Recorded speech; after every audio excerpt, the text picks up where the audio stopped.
Bro, I'm just a voice, I guess.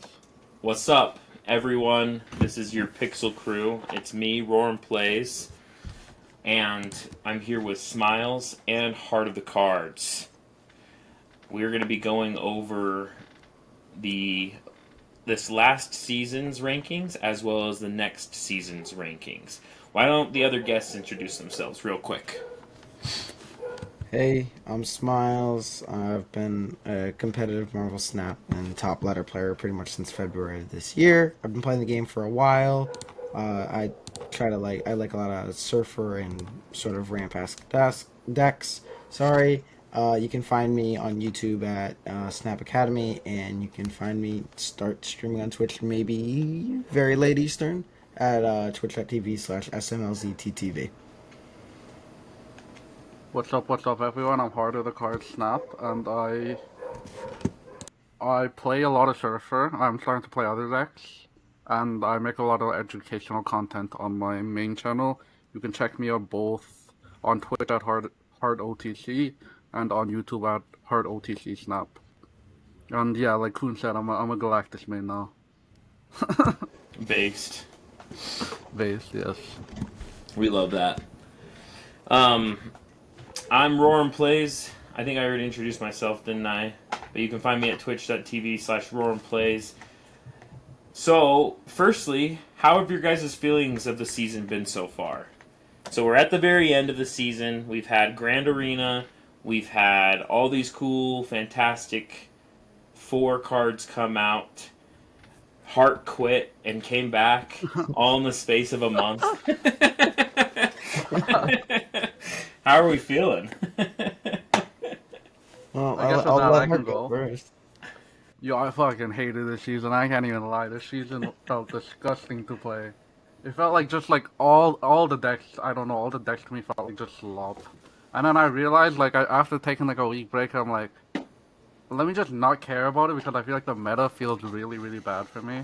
So I'm like, the less I care, the better I actually do. So I'm just like, I stopped caring about climbing at all. I'm just playing decks I would like never touch, like Galactus. There you go. And I'm having a lot more fun now. So are you now a Galactus one trick, or have you moved on from Galactus now too? Oh, I moved on. I started playing V Hand, and I'm playing whatever I feel like at the time of when I'm playing. There you go. Smiles, how have you felt? I'm not gonna lie. On ladder, what's it called? I've been in a word trolling. I've been playing a lot.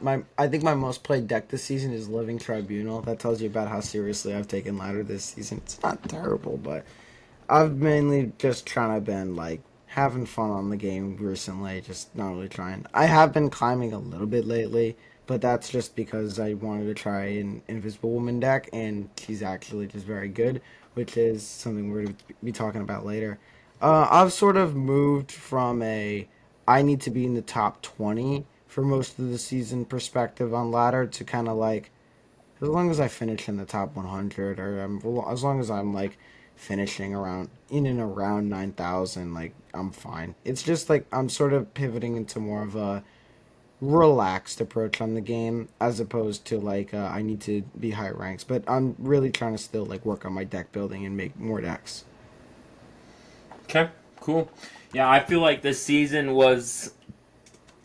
started rough. I feel like, and then like by the time Grand Arena came about, like the week leading up to Grand Arena was probably the best week of the season.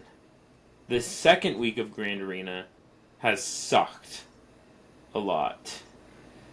Um, but the meta itself, like on ladder, is a lot more fun. So like I feel like the second half of this month has been a lot better than the first half of this month, in my opinion.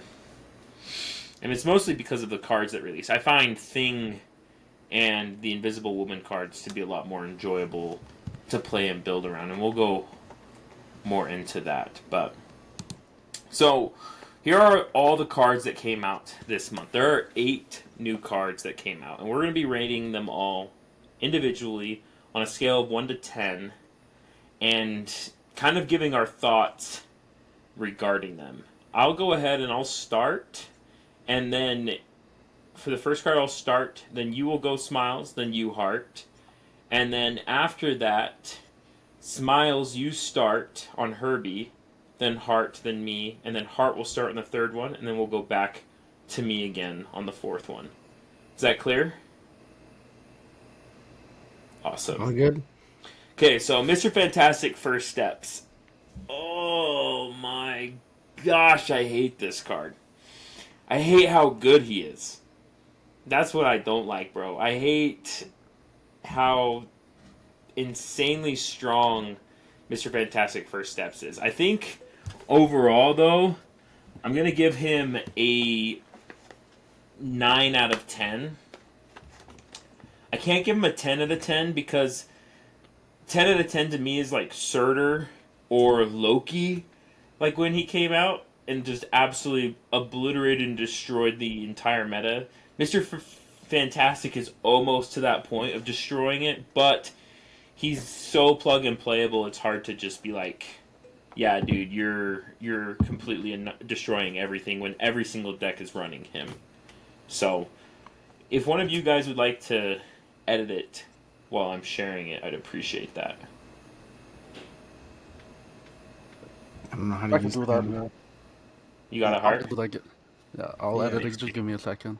All right, I was Smiles, you go. fucking, I was fucking with my stream behind the scenes. I'm not gonna lie. I disagree a bit with your rating system in the sense that I'm not talking about cards in relation to like past cards in the sense that like I'm not talking about old Loki when it comes to current Mr. Fantastic First Steps. I think their balanced direction and a lot of their like sort of technique in like balancing the cards so that there isn't as many broken ones has gotten better.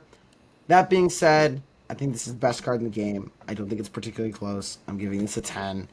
10 to me is the best card in the game. And this is the best card in the game. I think there's no better card than it. It goes in you can what's crazy is you can probably put this in any deck that's not Cerebro and it is at worst a minimal downgrade. It's insane. Like Bullseye, it's a minimal downgrade. It could be even be an upside. You don't even need to discard the swarm to get. You don't even need. You can Bullseye and then Modok to get extra swarms. I think that this card is incredible. It's stupid how much this goes in. It's got zero opportunity cost. This card is. You take Fastos, who's already like a pretty decent card, and you remove every single issue with him. Every single one. From the not realizing the buffs immediately to not knowing exactly what you're going to be buffing. And you just fix everything with that card. And all of a sudden, you're shocked that it's busted. I mean, you're just taking a decent card and you're removing everything that's wrong with it. And yeah, you get a busted one. This card's a 10. Okay, Heart? well, based off of power, this guy's A10, obviously. Like, this guy's insane. He's like Gwenpool. Sometimes he's Gwenpool where it's like, okay, I have Gwenpool, but she gets an extra proc, I don't know why. But she costs 2 also, so it's like, that's ridiculous already. But then sometimes he's just not that, and sometimes your entire hand's free and he's Sarah. And whenever you're somewhere in between, it does not matter. But if you're somewhere in between of being goddamn Sarah and Gwenpool, you're just an incredible card. And Mr. Fantastic's like, what if I did all that? But instead of costing 5 or 4, I did that at 2 cost. Which is a damn good card they should have never printed. Okay. Interesting. Yeah, I mean, I think it's hard to not rate cards and compare them to past releases and how they've influenced the meta. And so I think I'll continue to do so going forward in this rating. But I still think Mr. Fantastic's probably just a 9 out of 10 for me. Close approaching that 10 spot, but staying at 9. Okay, Smiles with Herbie. Uh, I'm pretty high on Herbie. I like him. I like him in Surfer. I like him in Zoo. I've been playing a little bit of Zoo lately, and it's been pretty decent. I think Herbie's definitely a good card. There's no argument there. However, when we look at the Elite 2 drops, it's Mr. Fantastic on another level. Then you also have to consider stuff that we're talking about more generic 2 drops instead of like archetype specific ones like Morbius and V Hand. Like, we're not talking about those right now. We're talking about the general ones. I think this guy is probably number 3. I think Surge is a little bit better, but I don't think Herbie's that far off Granted, I think Mr. Fantastic is like a tier above the rest. Like I wouldn't I don't know, like I'd give like Surge probably like an 8.5 instead of a 9. But I think Herbie is pretty solid 8. I mean, it's a good card. It's not a crazy card. It's not like unbelievable. But if I'm ranking, say 10 is the best, 9 is great, 8 is good, 7 is all right, and then 6, and then we start getting into the bad cards that you don't even play. I think that Herbie's a solid 8. I think it's a good card. I think it's probably one of the 5 best 2 drops in the game, and I think that's definitely saying something. Heart. Herbie's my goddamn goat. That card is my favorite card release in this month by far. Like, off of vibes alone, it's like the best card release for me.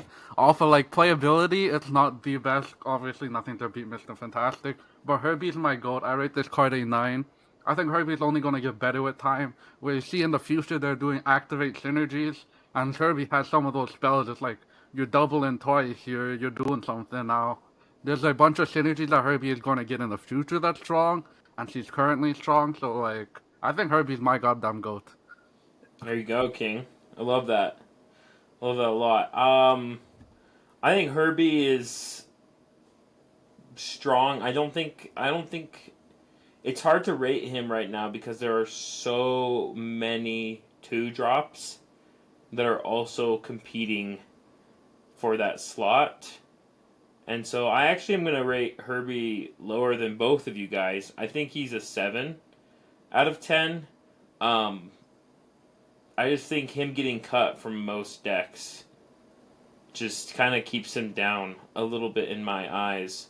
Now, if they nerf all these other 2 drops, his stock goes up immediately. But yeah. Fantastic car starting with Heart. Thoughts on that? I am the biggest hater on Fantastic Card alive. This card is just. This card wants to be all the other board wide effects, but like it's doing it the Spectrum way. And I also hate Spectrum, so what I'm saying is I do not like expensive cards that are board wide +2. You're gonna do it. The only cards that I've really enjoyed that have done that has been Surfer, V Hand. It's all the cards that are cheap that for some reason buff your entire board. Fantastic Card's an expensive card to buff your entire board. Moreover, there's not actually that many cards in Fantastic Card pool to work with, and if you're playing High Evo, I am like the biggest High Evo hater as well, so like this card's like a 6 for me. Even though it might be strong, it's a 6 just off of vibes. Vibes alone, it's a 6. Dang. I mean, that's fair. I mean, I think Fantastic Car is pretty awesome personally. I love playing Fantastic Car. I think he brings a lot of power to an archetype that was pretty much it wasn't dead.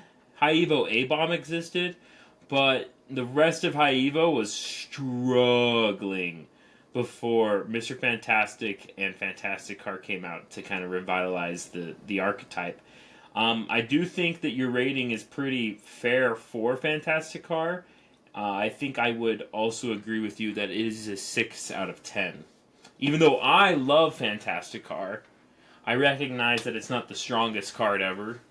I just think he's fun and he brings a lot of power to a deck that I like.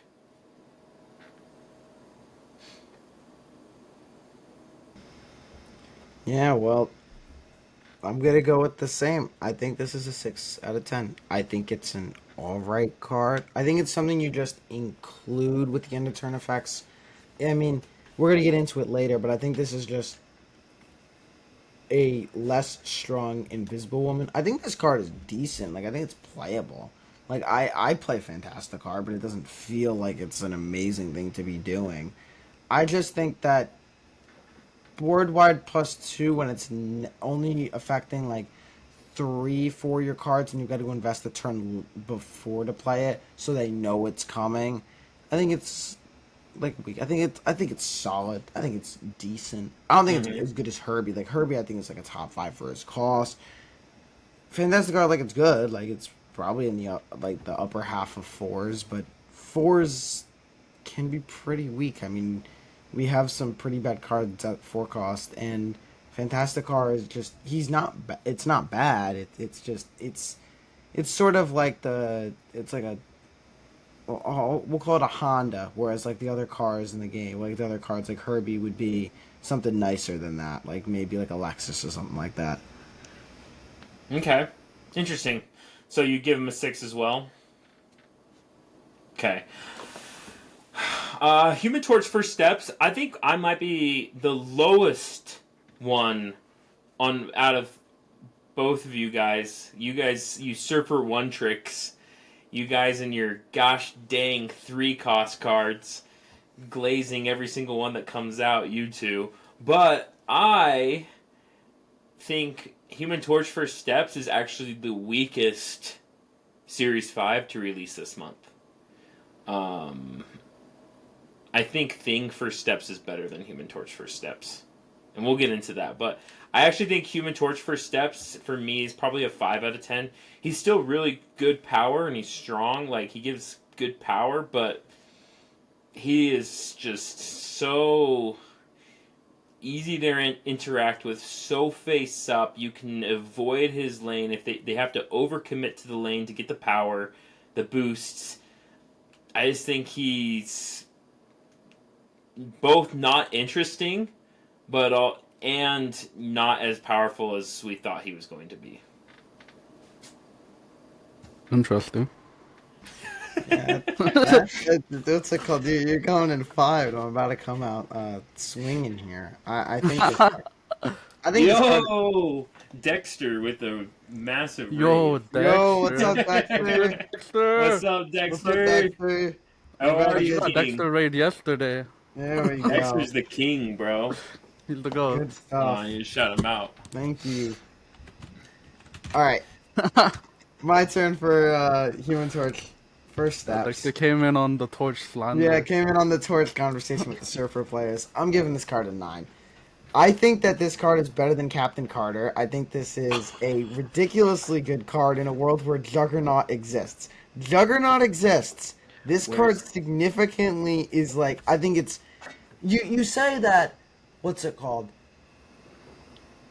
Torch is like an overcommitment, it's super telegraphed. I think it's like better than Carter telegraphed. I mean, Carter is this, if you look at this, Carter is very telegraphed in the sense that like you can Enchantress it and oh no, they played a 3-2. Versus Human Torch, they need to Shadow King it. In Shadow King, they can't Shadow King you in all the lanes. You can always throw a Juggernaut. Just Juggernaut Cosmo with this guy. You put this guy in a Cosmo lane and there's nothing they can do about a 3-12. I used to play a lot of Star Brand Surfer, in which case just playing a 3-10, very good.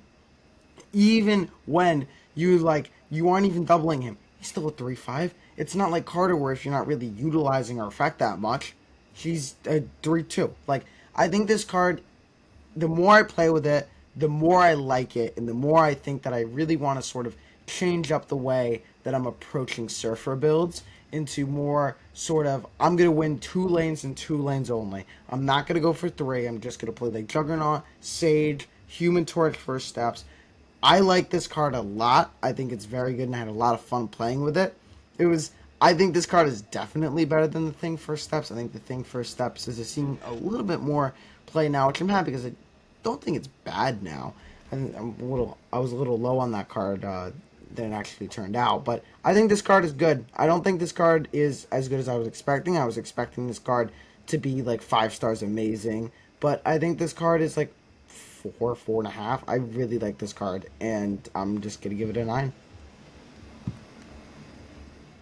My take is I want a fucking goddamn refund. They took away my Galactic, they took away my McCarthy, they took away all my shit, and then they gave me this guy. This guy, bro, he's not him. Like, he's not it. Like, there is Brood, the goat. There was Galacta. Now she's gone.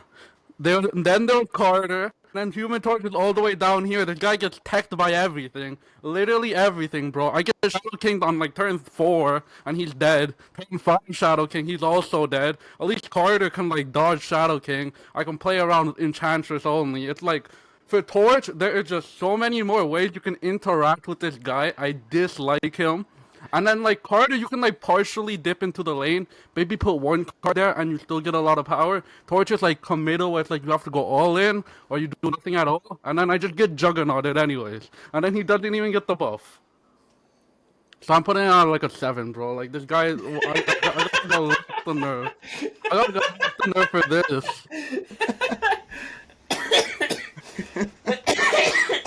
Oh man, you still give you a 7. Bro. Wow.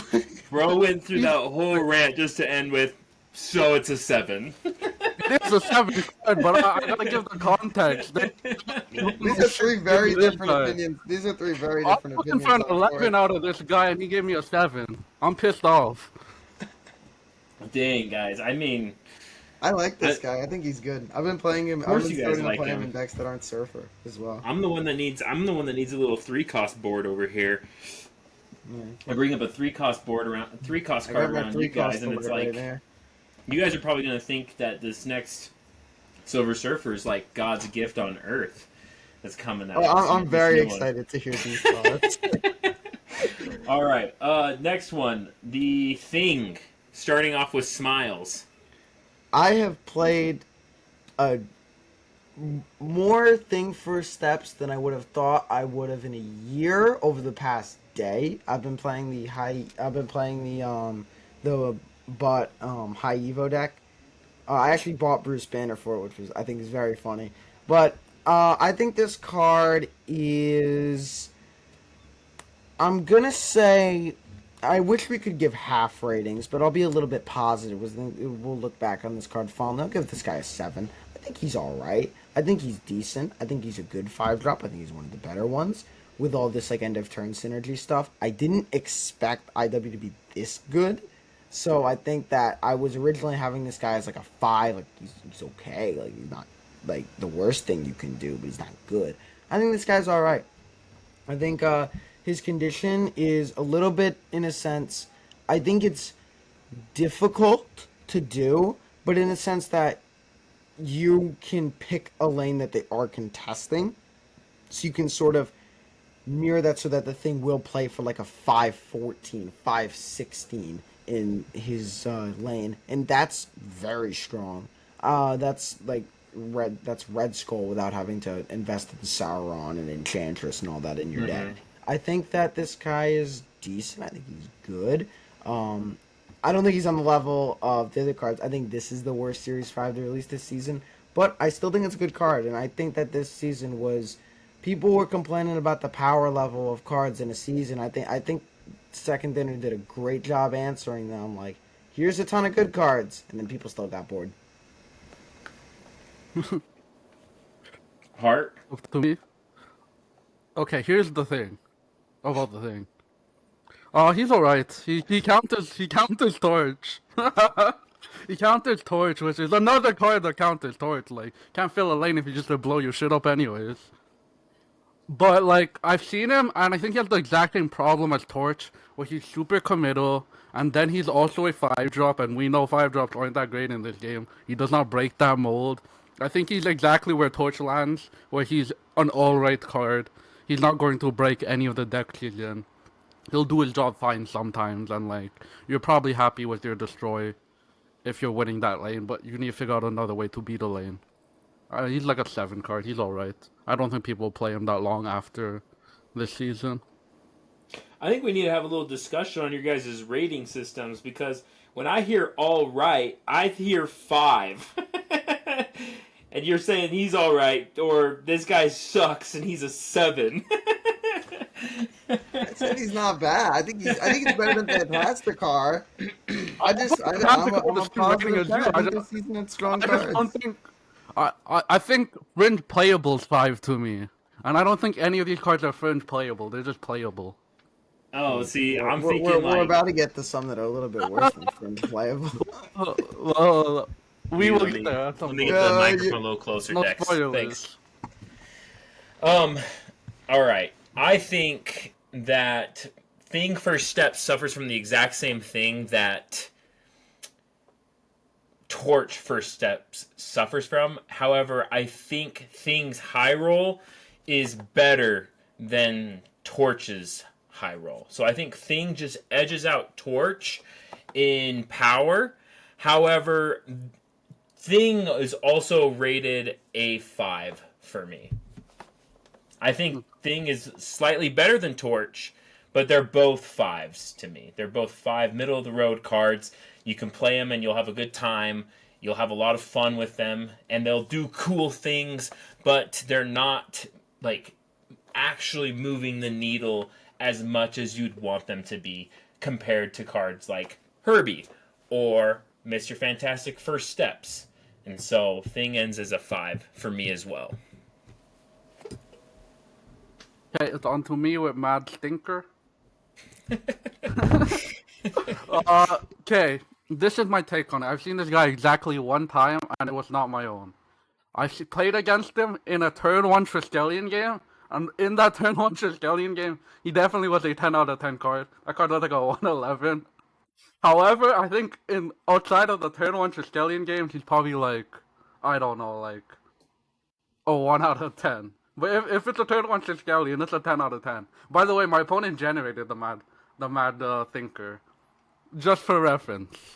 So he's like a 1 out of 10. But in Triskelion games, he's a 10 out of 10 card. Nobody quite does it like him.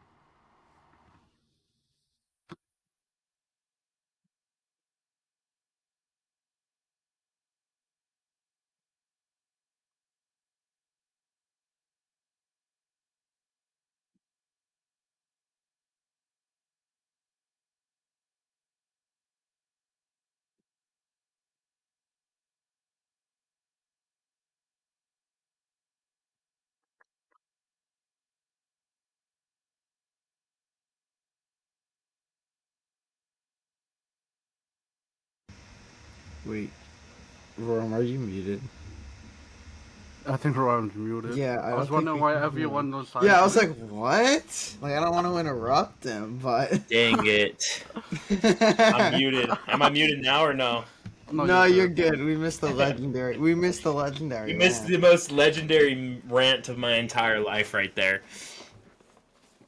But, alright. Let me go back to what I was saying. Mad Thinker, I think there's actually... I don't have Mad Thinker. So I'm doing this based off of the context of decks that I can see it going into and the power that it's going to generate out from those decks. I think Mad Thinker ends up being a 3 out of 10 because I can see it being in a Merlin kind of shell where you're filling up your hand with the Merlin spells and getting decent procs off of that. But then at that point, it's only ever going to be max high roll a 1/7, which is good, but it's not like so insane that you're willing to give up, a precious slot for a 1-cost card. I don't have Mad Thinker though. I'm not going to buy Mad Thinker because I think spending my good arena tokens on Mad Thinker, I'd rather get the cool variants personally. I don't suggest that for everyone, but for me personally, I want the cool variants that are in the shop. So I'm spending all my tokens on those and not the cards. So What's the rating? 3 out of 10. Great. So you say the max high roll on this is a 1/7, which I agree with, but we also have Demon, and Demon is a 1/6, and Demon can also be replicated by Misery, and the Hood can be replicated by Misery, and the Hood is a good card, and Mad Thinker is a bad card. So my question is, we're running a deck obviously that wants to generate stuff in its hand. So why are we running Merlin and not Hood Misery? Maybe the context needs to change for this to be good, but I can't see this going anywhere. I'm with Hart. I give this a 1. I think this is a terrible, terrible card. You run both. I don't think you do. Most Merlin decks run Hood Misery. Well, you can run that, but then you're cutting something else. It's never going to be an upgrade. You're cutting the other 1 cost in the list. Another 1 cost Quinjet. I don't want to cut Quinjet in a V-hand deck. In don't most play V-hand Quinjet. decks right now, you're either IUing or Moon Grilling, and both of those really want Quinjet. You see, us Giga Chads, we play Devil Dinosaur, so we're playing Snow Guard. No, you play Snowguard, alright. So you're changing your snow guy, which is giving plus 40 your dino to to the mad Mad stinker. Stinker. Yeah, Yeah. I don't know about that. Listen, I only play off meta, so I only ever spam Jug, Yeah, Merlin, Werewolf 34 by card night Monty. decks. 34 card Monty. All right, Mole Man. Who's it up? All right, my take on Yeah. Mole Man. I bought this card. I bought Sasquatch to play this card because I had an idea for it. I'm gonna give this guy a 4 out of 10. I don't think he's like. I think he's bad. Like, don't get me wrong. He's not good, but he's also not like horrible. He's not like the mad stinker. I don't know. I don't know what Second Dinner was thinking, but they didn't think mad enough for him. I think Mole Man is decent. I think he's all right. I think he's got a place. I've been running him in like a V Hand Mysterio Mockingbird Sasquatch deck because if he hits either of the 6 costs, I get 2/1/6s. That's 2 demons. That's good. And it's almost as good as Mad Thinker on the absolute high roll. I think that this guy is definitely. I think he's a buff away from seeing play and not a rework away. So I'm inclined to give him something like a 4. I think he's all right. I don't think he's great, but he's not losing you games by you including him in his deck.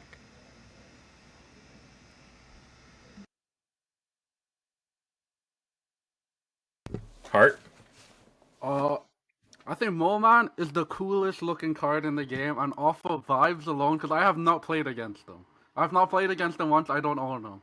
But off of vibes alone, he is the coolest card, and he adds rocks to your hand, which, like, who doesn't love a good rock in their hand? I'm giving this guy a 14 out of 10. You can remove the 1 if you want the actual rating, but I'm giving him a 14 out of 10, because he has the most aura in the entire game. That dude's just aura farming, Mole Man. Adding rocks to your hand. Based, honestly. Mole Man. Mole Man. I have Mole Man. I bought him because of the variant, and I wanted the variant, and I've tried Mole Man. And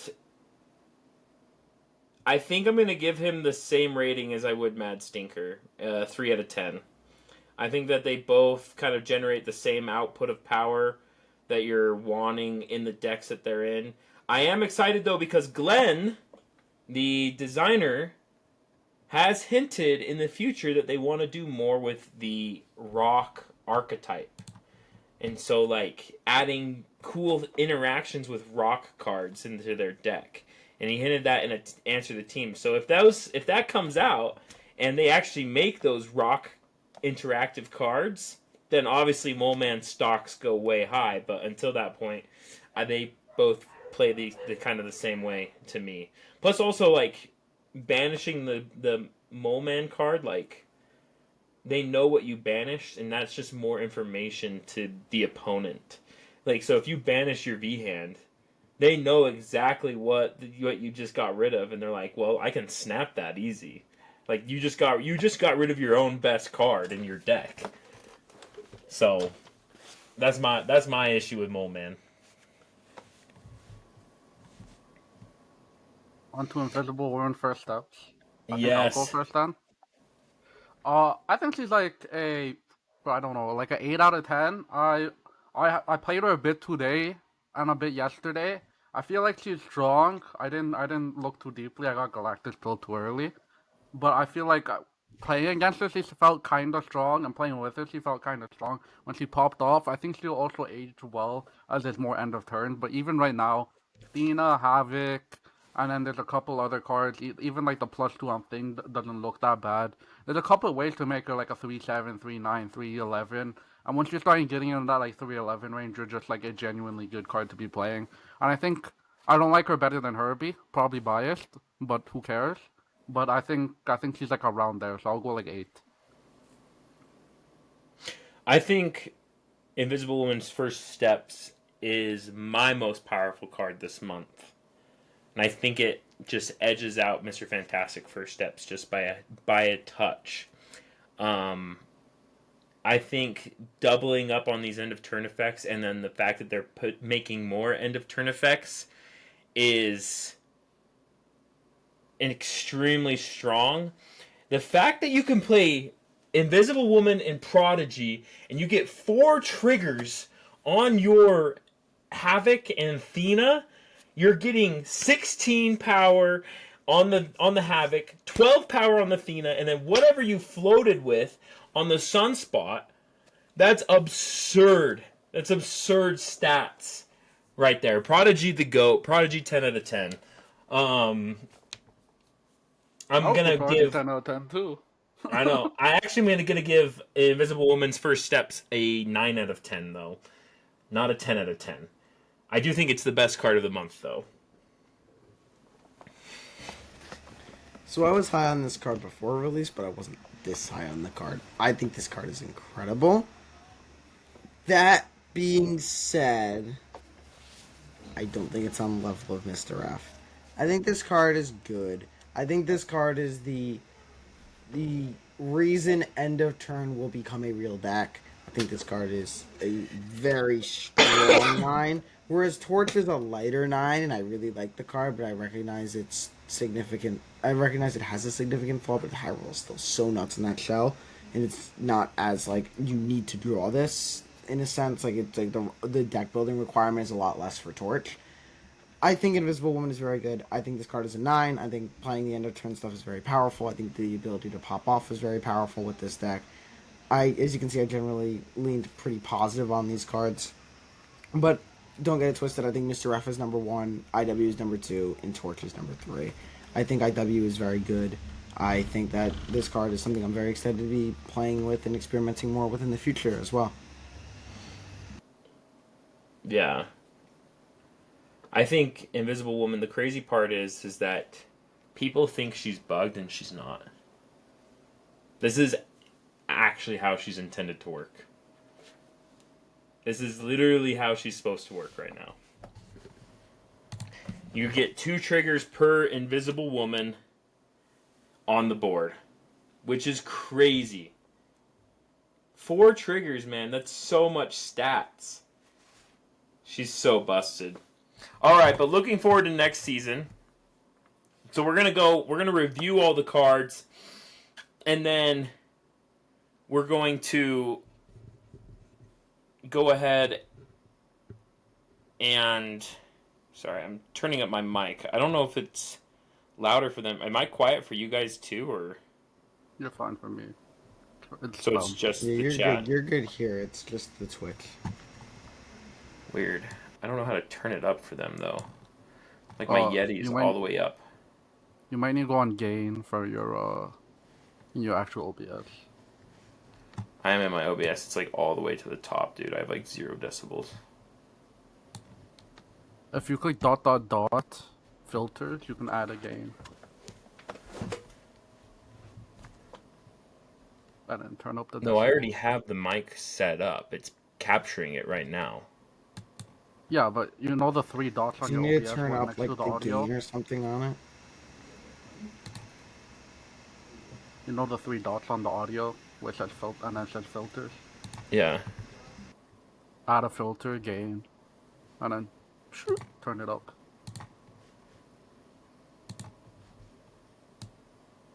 Oh, dang. I can go up 2 decibels. I'll do that. We'll start with that and see if it is too loud. Okay.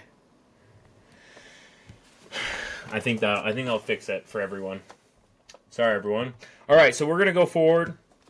We're gonna look at all the cards for the next season. Just read them out loud, give some quick initial thoughts on them, and then at the end, after we've gone through all the cards, we'll rate them all. Okay? Does that sound fair? Cool. So first up, we have our season pass and our premium pass. Galactus First Steps and Silver Surfer First Steps. For those who do not know, Galactus First Steps, what he says is, my Herald is the next character I see you play. So I'm assuming you draw Galactus First Steps, and then whatever you play next becomes his Herald on the field. And you two can correct me if I'm wrong on any of these assumptions. Then he says, end of turn, +2 power if you're winning my Herald's location, if in hand or in play. Um, he's basically just like a slightly better evolved Hulk. Kind of, if you want to kind of have a comparative card. And then Silver Surfer First Steps is end of turn. If you're winning this location with an on reveal card, copy its text. Smiles Heart. Thoughts on these cards? I can go first.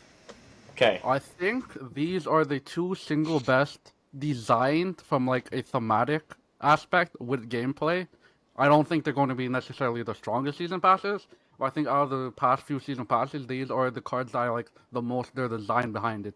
Because how I envision Galactus First Steps could like the way they designed it is Galactus First Steps basically forces your opponent to contest the lane, freeing up another lane for the Galactus. But if your opponent's focusing on not letting you win that lane, you can build it up with like ramp cards like Luna Snow's still a 3/6. That's your Herald. They need to contest that Luna Snow. You can Galactus them somewhere else. Then you have a big guy to Galactus with. This guy's like a 6/16. It's not a bad thing to Galactus. Play after Yeah. Galactus. And I really like that design philosophy. And in the same way, I really like Surfer's First Step design philosophy because it's a Surfer card that goes into Surfer. It does what Surfer wants to do. It wants to go and pull. It wants to Surfer. It wouldn't mind two surges. Like, it does what it wants to do. And I feel like these are unique ways to bring new, like, old cards, basically, into their already established archetype in a new way. Okay, cool. Smiles? All right, so I like the designs of both of these as well. I think that's a great point Hart made. That being said, for the balance, I think this Galactus edition, you mentioned that it's like better Haiba Hulk. I think it's kind of worse, just because you're reliant on not only drawing the Galactus, but getting a like favorable lane for the Herald. This card isn't something that's going to help you when you're behind in a game. This is a win more card. This is the snowball card. Old Red Hulk was really good because it didn't matter what you were doing. It was still getting juice from what your opponent was doing. You didn't have to put any like investment in it, and it was still like a 615 minimum, 619 regularly. This guy with investment, you can get into a 620, but then again, we're not in a meta necessarily where people are playing dry infinite. This isn't a War Machine meta. You're not seeing a lot of War Machine because it's just not enough points to win. So by investing more than just a 4/6 that lets you also play a 1/7, you're investing a ton of stuff into this card only for it to just be like a 620. I think it's a very tough challenge to design sixes in a way that makes them really playable, like mainstream with that cost reduction. And I don't really think they succeeded here. I really like the design and I want this card to be good, but unfortunately, just 6/big is like I think we've kind of moved past that era of Snap now. And for Silver Surfer First Steps, I think this card is, on the contrary, I'm really high on this card. I think this card is extremely powerful in, well, Surfer. I mean, you get a double Gwenpool, that's very good. You get to do, say, double Surfer if you play if you play like Torch and then her, because the order end of turn effects go. Torch will double first and then Surfer will proc. So if you're winning that lane, you get a second Surfer proc to help the rest of your board if you commit heavily in that Torch lane. I think that this card is definitely good. I don't know how good it's going to be. I mean, this plus IP, this into Gwenpool, all that stuff is very strong. It looks very promising. It looks like it could be very good. It also looks like it could be very overhyped card. I want to wait and see, but if I had to pick one side, I'd lean towards Galactus being bad and Surfer First Steps being pretty good.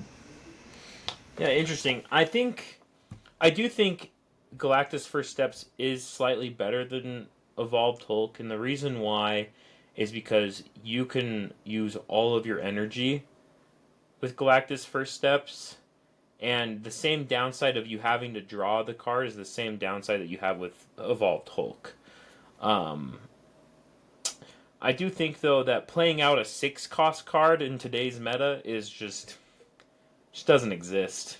You know, it's not like you have to have a really, really strong ability in order to get played as a 6-cost card. You have to be like a Hela or a Tribunal or something that's like game warping in order to see play as a 6-cost card nowadays, which is really sad, honestly, because it just goes to show that like the 5s and the 6-cost cards are really, really struggling in this game right now. Silver Surfer First Steps, I think, is going to be good. I do think she's overhyped, though. I think she's extremely overhyped because a lot of people don't seem to understand that it is just one time. It is not multiple times. Some people I've seen on like the main Snap Discord, they're like, I can't wait to get like 6 Silver Surfer triggers with Silver Surfer First Steps. It's like, that's not how this card works. She copies the text. Like, you only get one activation off of her. And that's where I think a lot of the overhype for her is coming, is that people can't read the card very well. But I think she'll be good, especially just the pure Silver Surfer First Steps into Gwenpool. That's an awesome line. That makes Silver Surfer First Steps a 3/10, and then you get a 4/12. You're loving life at that point. And then if you do get the Surge into Silver Surfer First Steps, I think that's also really strong, because now you have 2 Surges, which is just absurd. That's crazy good power. I've seen people talk about like putting her though in. She's like basically like another Prodigy in a sense, except for you can be proactive with her and you can have her in play beforehand. I just wish she was like, if she was gonna be like a Prodigy kind of play, I almost wish she was an activate so that you can choose when to activate her. But she works good as an end of turn. Going forward, though, our first and second week, we have Stardust, Denish's favorite card, absolute #1 card. Denish can't wait to play it. He loves this card so much. And then we have Nova Frankie Ray. Stardust reads, ongoing, cards can't be added to locations except by playing them or moving them. And then Nova Frankie Ray is a 2/3, and she says, after the next time you play a 6-cost card, double this card's power. Thoughts, guys? Okay, I'll start with Stardust. Actually, no, I'll start with Nova Frankie Ray because I think it's easier. This is the most boring Galacta, Gwenpool, Sasquatch, Mockingbird, Mysterio. Oh, it's the deck. The deck is back. We're getting like a 2/10 for the deck. It's Mr. Sinister, but it does care about board space less than Mr. Sinister. It's a 1-slot Mr. Sinister for the deck that cares about board space. It's good. It's boring, so I don't really care that much. Stardust, on the other hand, I don't like this card. I think that this card might be the thing that puts Tech Soup over the edge. And I know a lot of Marvel Snap players hate Tech Soup. The players who like Tech Soup are the players that play the decks that beat Tech Soup. Decks like Nimrod does a good job at beating Tech Soup a decent amount of the time. Decks like Hela do a really good job at beating Tech Soup. What do those 2 decks have in common? They die horrible, gruesome, starry deaths to this knockoff Blue Airsham. I think that this card, as a Celestial, also shares the same thing in that I don't like this card's design at all. I'm not a fan of these hard counter cards. I'm not a fan of Mobius existing because it lets them just not balance negative. They just turn a blind eye. I don't know. I don't see what's going on with negative.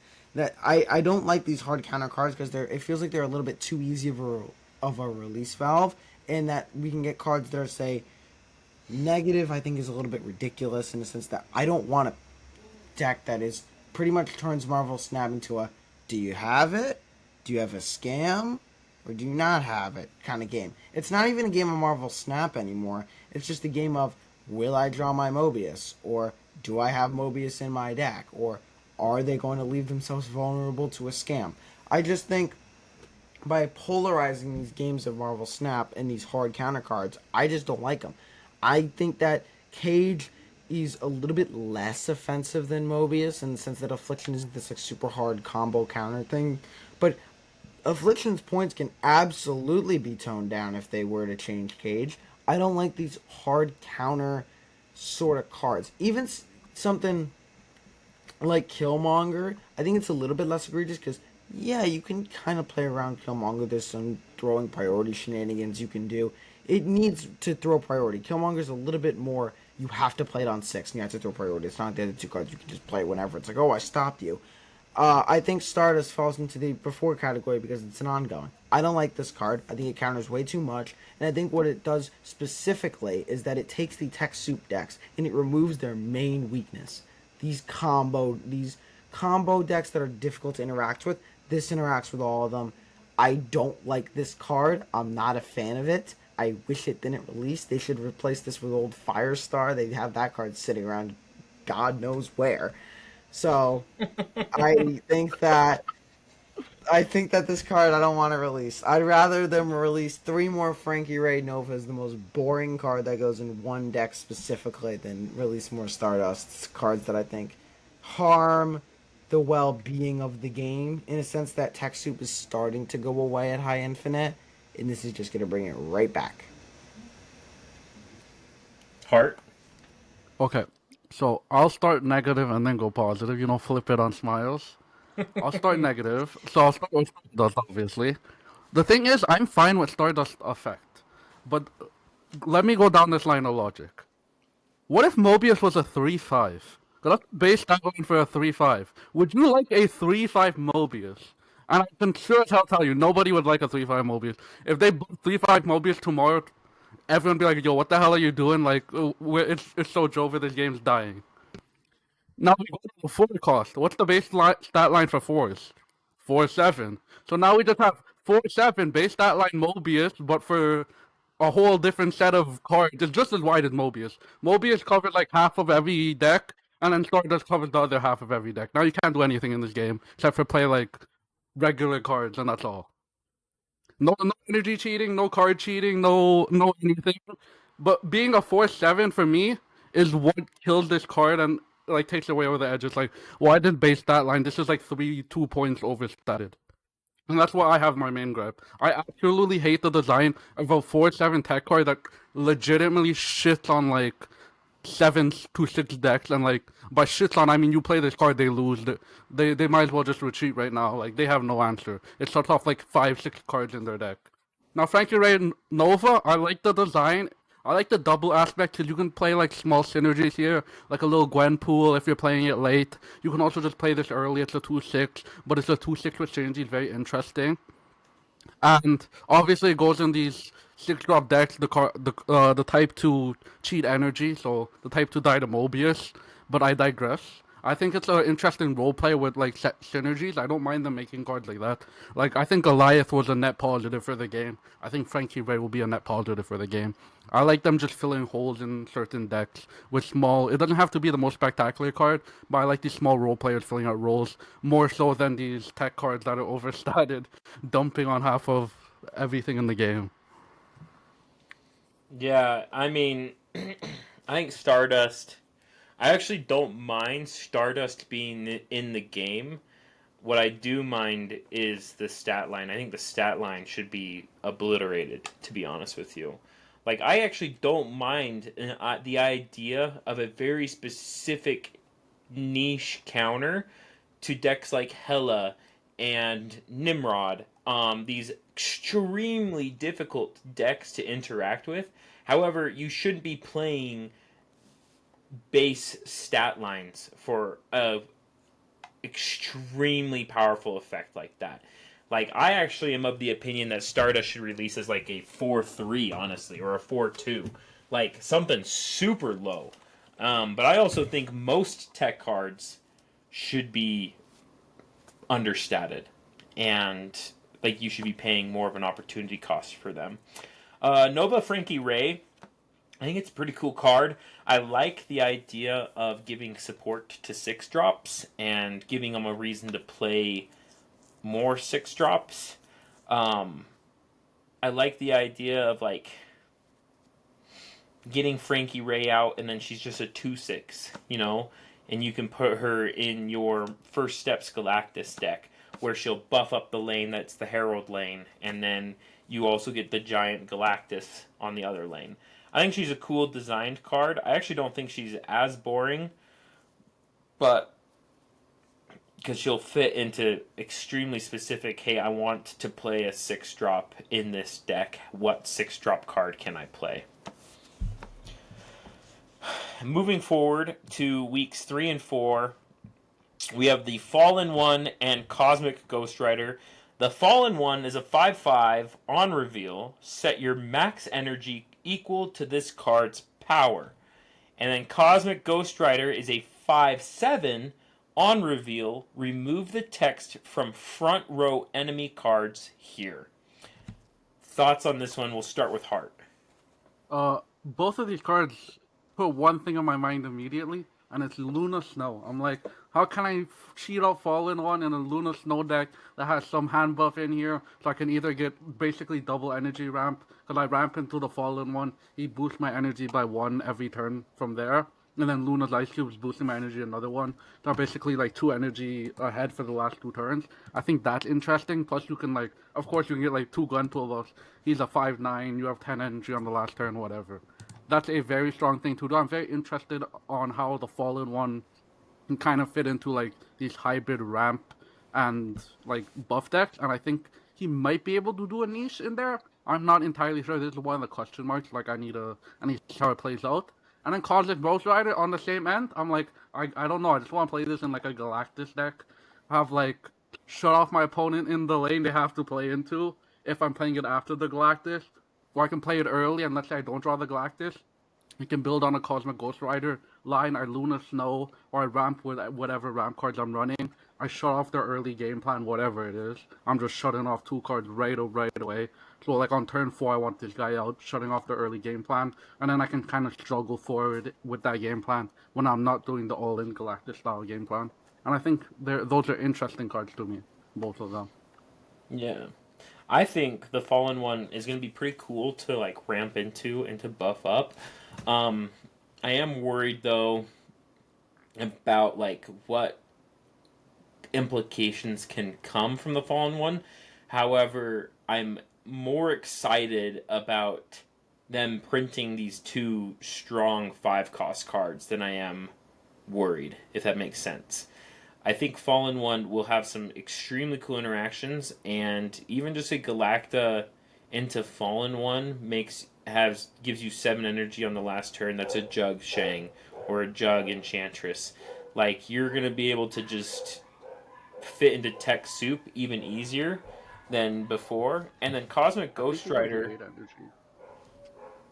Galacta only gives you +2. Yeah, but it sets and then you should get the +1 after. No, I mean you set it on Yeah, turn if you 5, Galacta into you Fallen 7, One, it's and 8 then on turn you 6, naturally not get 1 7. energy every turn. Because it sets it to 7 on turn 5, so it goes +1 to 8 on 6.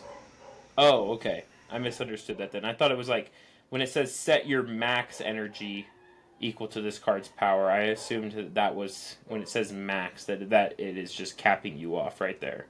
I assume it's like Valkyrie, where it's like, yeah, your cards cost 3, but let's say you throw up a 3-drop after, like, they're set at 3 and then they go to 5 because you added the It plus doesn't 1. say set the max power to 3 though. It just says set all power to 3.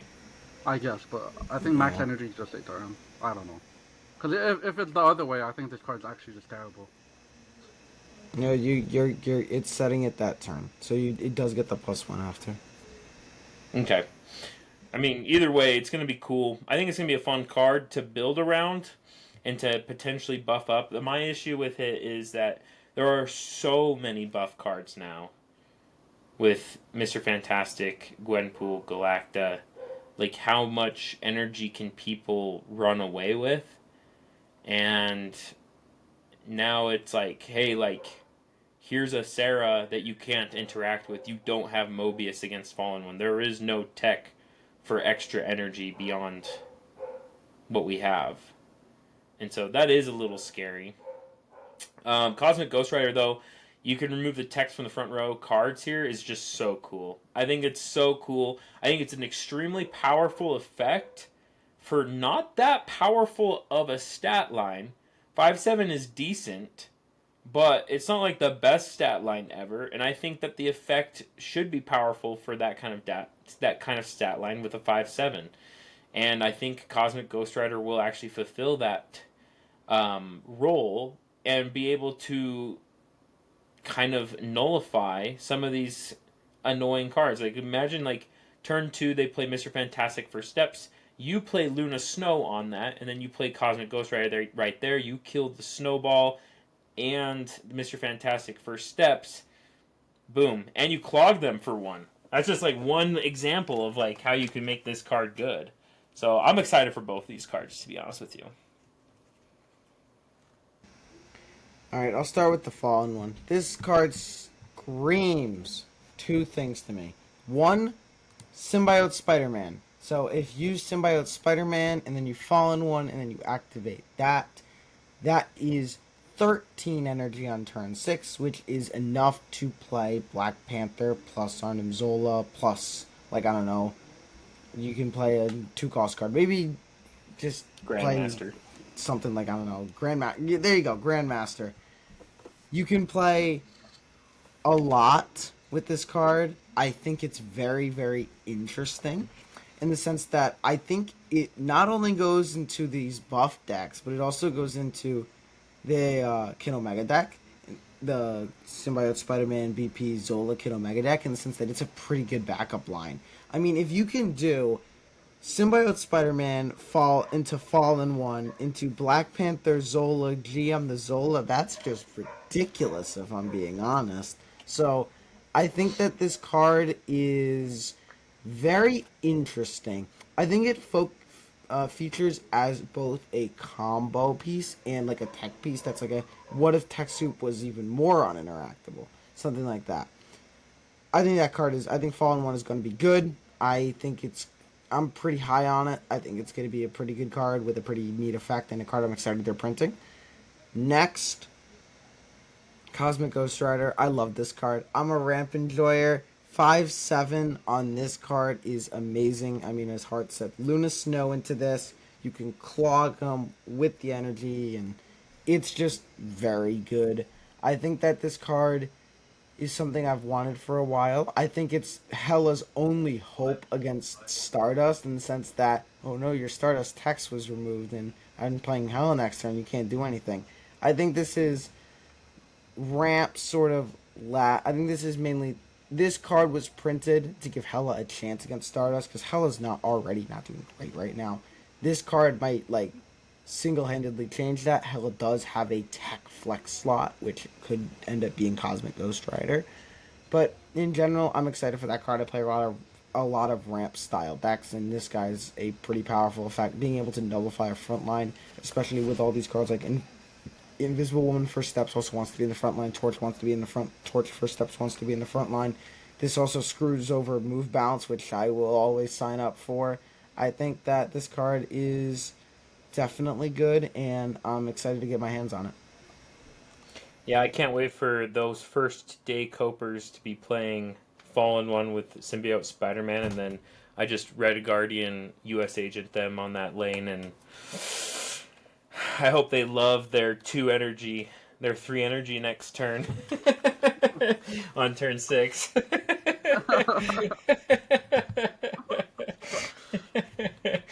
They're going to have 3 energy on turn 6, and they're like, well, I was hoping for 13. It's going to be awesome. But way quicker. This is going to be so mean for some reason. It's just going to be nice. All right, next, we have the Series 4 cards that they come out next week, next Tuesday, right? With the other 2 cards. Why am I actually like low-key more excited for these Series 4 cards coming out than I were for most of the Series 5 cards? Like, I'm actually pumped for Terrax the Tamer. Some Dark Hawk love right there. On reveal for each location, Terrax the Tamer is a 3/3 who says, on reveal for each location, shuffle a rock into the losing player's deck. And then Redshift is a 2/3 that states, on reveal, discard the leftmost card in your hand and add a random card with the same cost to your hand. Actually crazy. First off, we're getting some Darkhawk love, and we're getting some Agatha and Black Knight love. Sign me up. I am pumped for both of these. I think Terrax the Tamer brings an interesting dynamic to Darkhawk where they're trying to compete for early prio, and I actually think that that's a cool design concept for Darkhawk, where instead of playing out your Rock Slide early, you're playing out a Bob because you want to get that early prio to stuff 3 rocks into the opponent's deck. I think it's going to be really strong, and I'm excited to see how it works going forward into Darkhawk. And then Redshift, I think Redshift is probably the card I'm most excited for from this whole new season.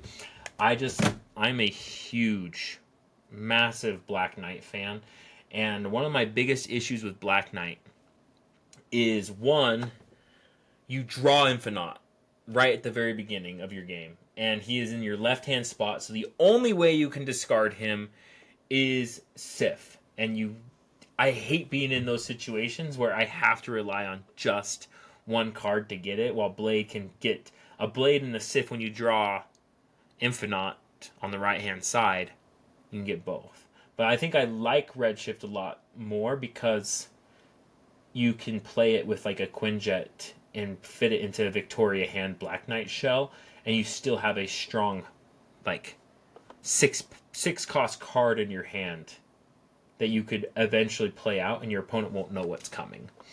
So those are my thoughts on these 2 cards. What are your guys' thoughts on it? I'll start because I'm the one that's played this card out of the 2 of us at least more than 10 times. This card breaks Agatha. I'm sorry. +1 draw, so you're even more likely to get this guy on 2. You're favored to have this guy by 3. He not only discards your leftmost card, which is good. That's straight up. If this guy just said, on reveal, discard the leftmost card in your hand, period. That card is good. That card is a 7, 8 out of 10. Just a 2-3. It's a boring text, but it's good. Next, add a random card with the same cost to your hand. Black Knight is salivating. That's a deck that already runs Quinjet that's now getting another discounted 6. No downside either.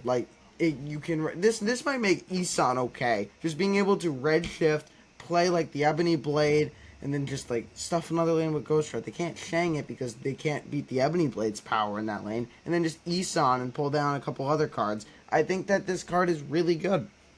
I think that what it does is it gives you +1 draw. It's a 2-3 with upside that also happens to say with Agatha. +1 draw in over half of your games. I don't get it. I don't get why they had added the second part of the text of this card. This is actually my pick for the just best period card of the season. I don't think many people are going to play it because not a lot of people like playing Black Knight, I think. But we saw in the one-trick invitational that Roram casted and Hard played, Black Knight did very well. It's not that far off being meta again, I think. And this card is exactly what it needs. If I had to put exactly the card that Black Knight wanted, down to the stat line and the cost and everything, without making it like a 120 whatever. This is exactly it. When it comes to Terrax the Tamer, I think that this card is also all right. I don't think it's great. I think if this card was a 3-4 or 3-5, I'd give it another look. But it's just adding to Darkhawk package understated. That's kind of the whole thing. Brockslide's a 4-5. This guy's a 3-3. I mean, on average, I expect this guy to probably shuffle about 2 rocks into your opponent's deck, and you get 1. So it's a 3. So it's basically, in a sense, worse old Rock Slide, sometimes better old Rock Slide that requires you to commit a little bit more to prio stuff. I think it's a cool card, but then again, I don't think this card is sort of on the level of the cards that are in at least the only really relevant Darkhawk deck right now, which is Worms, which is just the hood misery Werewolf by Night, Merlin, just the ultimate slop deck. They made Dark Slop. So we got Tech Slop, we got Dark Slop, we got all the slops. I don't think this guy makes it in that list. Just on the fact that, like, you need to play more investment to get worth out of him, but also, like, you're trying to play Prio, you're trying to play Darkhawk, and all of a sudden, if you're not really drawing your Darkhawk cards, then, like, you kind of don't want Prio later, in a sense, sometimes. So I just think it's a weird card, and I think it's alright, but I don't think it's great. Okay, Hart. I think as far as disruption goes, this dark side from DC looking ass character on the right, I really like its design because what it's saying is I'm going to get ahead early, and then I'm going to stuff your draws. Because if you get ahead early, you have priority. You can look down on the board. You can be like, where to play 3 power to put 3 rocks in my opponent's thing. If you're ahead in 2 lanes, there's probably a 3rd lane you could put the 3 power in. You get at least 3. You get at least 2, but you can often get 3. And then at that point, I don't even know if we need Darkhawk. Your opponent's draws are stuffed, and what's the rest of your game plan? Play the head game plan you were playing from the beginning to the head. Your opponent's gonna draw worse just statistically. They have 3 rocks in their deck. It's like Subterranea. How many rocks do we draw in Subterranean? I know me, I draw at least 4 of them. Like, my entire draw is stuffed. So, like, even if it's like 1 or 2 rocks, I feel like the identity is cool of being you're ahead early and then you become ahead later because your opponent's stuffed. Is it going to be that good in Darkhawk? I don't know. Like, I just think vibes-wise, this card I like. Is it going to be good? I have no idea. You can let the good players figure that out. And I'm not the good player for Darkhawk, so that's not me. For Red Shift, I like. Oh, sorry. Go For ahead. no, you can go. I was just gonna say, as the only Darkhawk player here in attendance, because I mostly play Darkhawk and Devil Dino. I don't add any other cards to those decks, just those 2. Terrax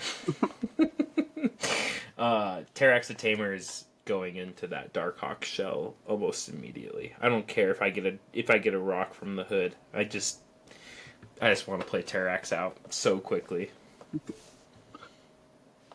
Okay, and then Sorry. for Red Shift, I believe he'll be a great card. Like, the concept of, okay, I'm doing the discard thing, but I don't have to do like a full discard. Let's be real, playing full discard is lame. If you're doing bullseye discard, you're just a lame person. But if you're doing like a little bit of discard, you're like an anti-lame person. Like, I love me some Agatha, I love me some Black Knight. But if you're going all in on discard, you're just lame, okay? And this is like a half-in discard card in my mind. It might go into regular discard, but who cares about those guys? I'm not considering of them. If they get a new card, they get a new card. It's not going to be my concern. Either way. But I think Redshift in like these half discard lists where it's like you're discarding, but you're not really giving up card advantage or creating a new card.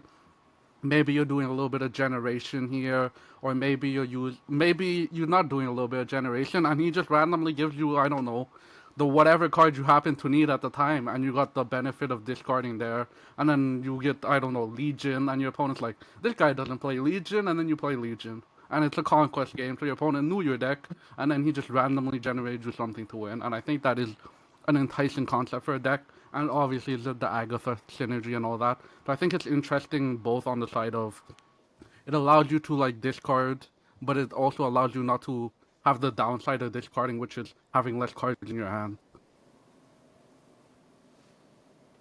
Cool.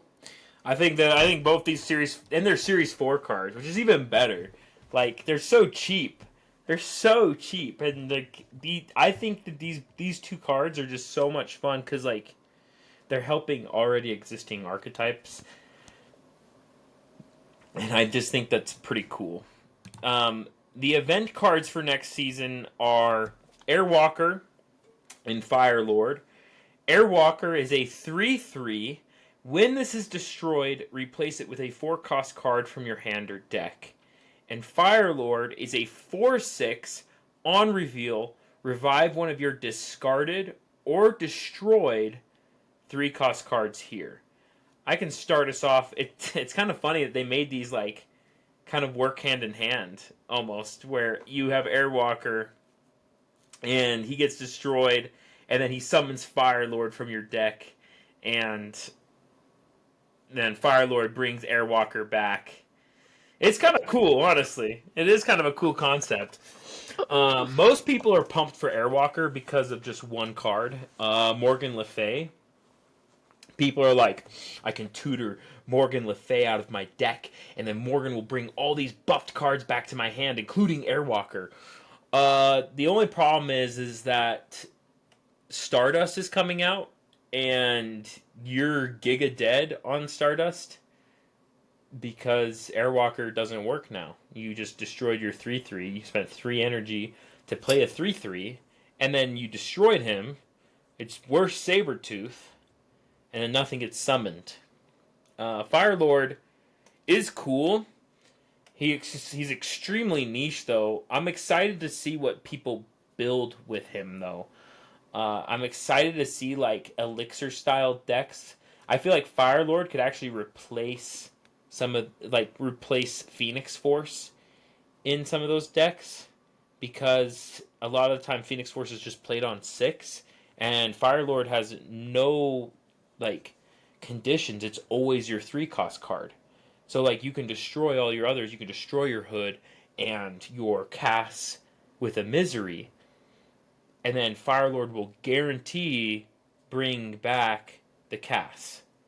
And I think that's a pretty cool concept for that card. I'm not sure about either of these ones. These ones are like the ones where I'm like, they could be good, but so far destroy centric like cards have all fallen insanely flat. Like you look at Firehair, you look at Dormammu, and they have all just kind of been stinkers, to be honest with you, coming out. Yeah, they grow over time, but they were kind of stinkers when they all came out. All right, well, I'll start. This is Dies to Stardust and Dies to Stardust. So both of these cards died to Stardust, so I can't give points to one over the other here. I think Airwalker's better. I think Morgan Le Fay's biggest weakness is consistency, and this fixes that. I think Morgan Le Fay becomes more than something Zenaid's playing in the corner after Airwalker releases. I think it becomes something like an actual deck and something that's like legitimately powerful. As for Firelord, I'm excited to see what a few players cook with it. I mean, there's it's a quite decent Kid Omegalus going around that wants to like destroy the Casanova or the Sage and go around with it. This card is very good with Casanova and Sage. I don't think it's in the same realm as Phoenix Force, in the sense that I don't think what it's doing really is... I think it's doing similar stuff to Phoenix Force, but Phoenix Force is like a little bit more flexible in the sense that you do have still like moving lines if you're still playing Torch or multiple man in there. I think this card is a little bit different. I think it's more similar to Elixir, but I do think that Firelord is a bit weak. I think Airwalker is good, but both cards die to Stardust, and Stardust Tech Soup might be just the best deck the entire season. So, yeah. Heart. Oh, okay. My opinions on these are very simple. I think Airwalker is going to be exactly as good as the win percentage on drawing Morgan Le Fay in a Morgan Le Fay deck. Whatever that win percentage is, that's his rating. Like, there's not much you can do with this guy. This guy's just a second draw chance for that card. Like, whatever card you're imagining in the 4-drop, I think we're all imagining Morgan Le Fay as the 4-drop. However good that card is to draw, it is just that card again in your deck. So, whatever your rating of Morgan Le Fay is, if you put a second Morgan Le Fay in Morgan Le Fay's deck, that's what that rating is. And for Firelord, he's just Phoenix Force. Like, if you look at a Jet deck, often they're reviving 3-drops because you do 3-drop into Misery. Sometimes he'll take a 50-50 on it. Like, sometimes it'll be either a 1-drop or like a 3-drop. But this is not the 50-50, so there's that. So you always hit the 3-drop, but you don't have the move. So I think this is just to be exactly how good Phoenix Force is in those decks. And these cards, to me, they almost read as like, oh, I need a second chance for these decks at doing the thing I already want to do. So how good is that thing will be how good these cards are. Yeah, I do think maybe there's a small deck for Airwalker, a Wiccan deck with Airwalker. Like if you don't draw a Wiccan, you can destroy the Airwalker and get your Wiccan out. That could be something. I don't know. We'd have to test it, but like a little destroy Wiccan deck. I'm cooking. Wiccan Nimrod. There you go. Wiccan Nimrod, baby. Pull out the Shuri into Nimrod, into woo! We're cooking now. Whoa. This this reminds me of the fire hair surfer you tried to convince me was good on her release. If Stardust is that good, you just ramp out Stardust with Airwalker. It'd be- no matter when you play Dennis, you're always beating him. Yep, you're running the spread shift Agatha, just get the extra draw, get the Stardust. The secret tech is just only run Stardust as your 4-drop, and then you just you'll either Airwalker her or you'll play her on 4. That's funny. Yeah, most honestly, these event cards are kind of middling. To be honest with you, like I'm not super pumped for either of these. I think Airwalker is going to be more fun, but we'll see. Okay, so now that we've seen them all, let's do a very quick rating on all of these. We've already discussed how we feel about all of these, so let's just crush out these ratings real quick, and I can start us off with Galactus First Steps. I think he's going to be a 7 out of 10. I think he's going to be big boy. He's just going to be, I'm a big boy. I do like his idea of like forcing, I already said we're not going to explain it, but I'd like the idea that he's forcing a lane and then you can play him on the other lane.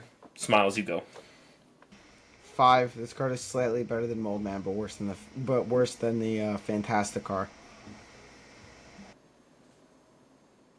I'm giving him a 17 for aura points. I'm giving him the plus 10 for aura points like more man. He has incredible aura. I want to play him in Galactus. The true rating, remove the 1 from there, but he's a 17 in my mind. Because he has incredible aura. Not only does he make your opponent look at him and say, I'm here, but then you Galactus him and you play 2 Galactuses and now they're depressed. Silver Surfer First Steps. This one's so hard, man. Like, I'm going to give her a 7 as well. Like, I think she's going to be good. But, I don't know, man. It's so hard because, like, she has so many good play lines. Maybe an 8. Give her 8. Make her an 8. I think she's an 8. I agree. 8 out of 10. This card's got good play lines, good synergies, already fits into a deck. I think it's good. I'm giving this card a 7 out of 10. I want my goddamn Galacta back. They nerfed all my good shit, and now they're giving me some doo-doo butt cheese ass cards, and I want to be repaid for what I lost. That's what I'm saying. Stardust, 8 out of 10 for me. I think she's good, but she's just an auto win against decks. I think this card is a Danish out of 10. That's my rating. Danish out of 10. So 0? In my real rating is 9. This card is just, I hate it so much. And the only thing that can save us will be one card we're gonna talk about later. I don't know what you guys are tripping. This card's a 10 out of 10. If they printed 3-5... Wait, we've seen this before. They printed 2-3 Mobius. He took over the meta. We were complaining about him. And then they printed it again, and then we're softballing it. No, this card's going to be absolutely meta warping. You're going to hate this card, and then it's going to get nerfed. Is it better than super Pedro? hard, and then it's going to be better than this card. Pedro? It's better than Pedro, bro. Pascal? Pedro doesn't instantly win against 8 decks in the game. Yeah, but Right. okay, that's fair. But also, I think Stardust is doing something in less games than Pedro. I think this card is really good. I think this is probably one of the 10 best. I think it's probably going to be one of the 10 best cards in the game. But I don't think it's number 1, so I have to give it a 9. Pedro might be playing a 2-7. That's just in the game.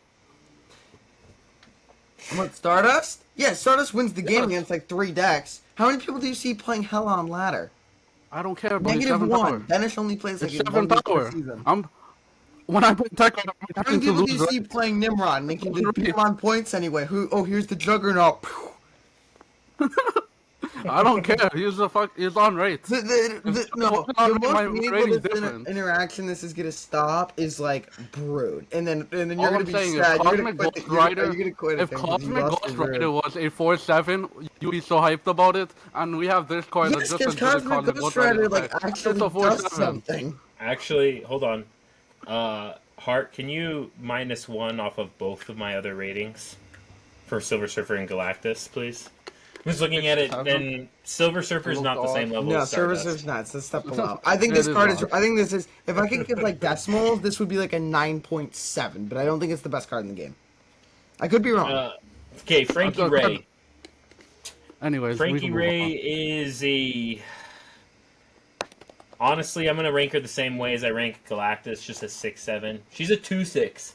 She's a 2-6. You're never complaining about playing a 2-6. Like people be playing that with freaking Lizard. They're having a good time. Just good stats. She's a 2-6, so she gets a 6 out of 10 for me. I think this card is all right. I think it's fine. I think it's decent. I think it's probably about as good as the Fantastic card. I think it's a 7 because it doesn't die to Stardust, and every other example that has a similar effect has died to Stardust, so it's slightly better than all the other alternatives. So it's a 7. It's to be an irreplaceable card because all the alternatives you just didn't lose to Stardust, and you're the I don't remember Maximus and Lizard dying to Stardust. Yeah, but like Sinister is in those decks. Like all these, like all pretty much every token card is in those decks, and they all die except for Mysterio to Stardust. I think you're also maybe a little bit overrating Stardust. I mean, what do you think is the best? Okay, let's off topic here. What do you think is the best deck right now, Hart? V-Hand. Yeah, does that tie to Stardust?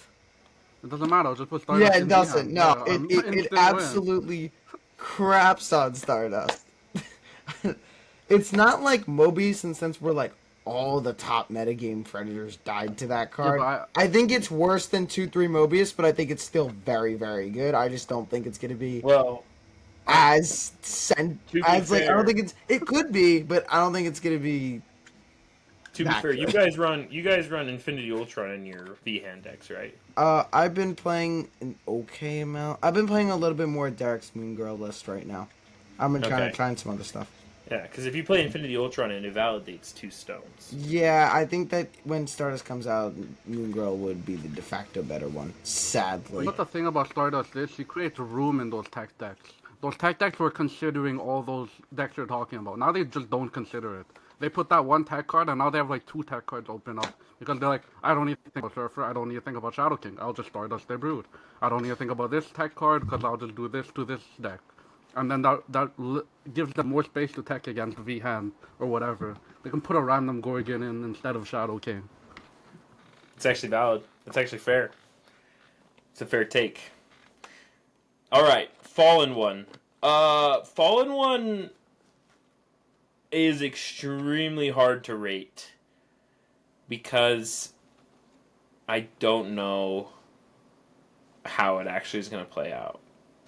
Like, it's so hard because, like, on one hand, like, she could be a 10 out of 10 card, or he could be a 10 out of 10 card, and then on the other hand, it can be super mid because everyone just knows how to play around it, and it just dies on arrival. So I'm going to give it a safe 7 out of 10. I'm in agreement with you. 7 out of 10. Also, Hart, can you adjust my Frankie Ray rating to also be 7? I think that card is a little bit better than I was giving you credit for.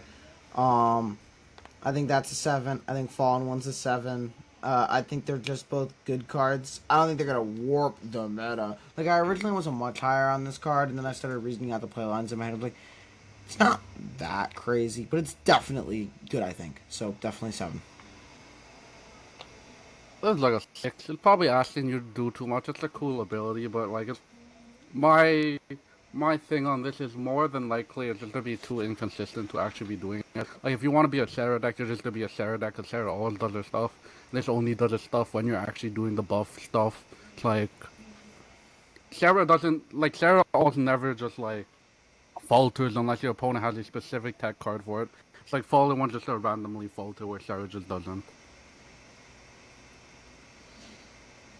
Okay. Cosmic Ghost Rider. I'm actually really high on this one. I think I'm gonna give him a 9 out of 10. I'm pumped for Cosmic You're Ghost Rider. ranking this card higher than Stardust. Yes. I don't play a lot of decks that are weak to Stardust. Yeah, but you I don't see, think a lot of people do. no, I think a lot of people do. I see a lot of No, Nimrod. You see a these lot of amount of people you servers. hang out with play weak decks that are weak to Stardust. Yeah, okay. I think that Stardust is better than this card, but I still am high on this card. I'm ranking this card at an 8. I think it's very good. A 5/7 red guardian that targets 2 cards. It doesn't have select, but it's a 5/7. It's good. Like 8 is good. 8 is Silver Surfer first steps, and that card's gonna be good. I, I am also going to rate it an 8. I think it is a good card. I think it's not asking you to play it on 5. I feel like if you're playing this on 5, you're just too slow, so it's asking you to play it a bit early. When you do play it a bit early, I think you just gimp a lot of game plans. Like, basically whatever they're doing, unless they're only playing on reveals, like, something's getting hurt by a Cosmic Ghost Rider early that you wanted to, like, kind of scale. I'm so pumped for Cosmic Ghost Rider. I think he's gonna be fun, and I'll admit it. I'm most likely wrong on this one. He's probably gonna fall a little bit more flat than a 9, but I'm pumped. So he's gonna be high for me because I'm biased. But Redshift, my most GOAT card of the month. I'm a Black Knight guy. I love him. I love Black Knight. This card is a 7. Being able to discard Agatha, free card draw, dude. I already showed that free card draw, extra making your decks an 11 card deck is just crazy. And now you can have Sith and Redshift to do that.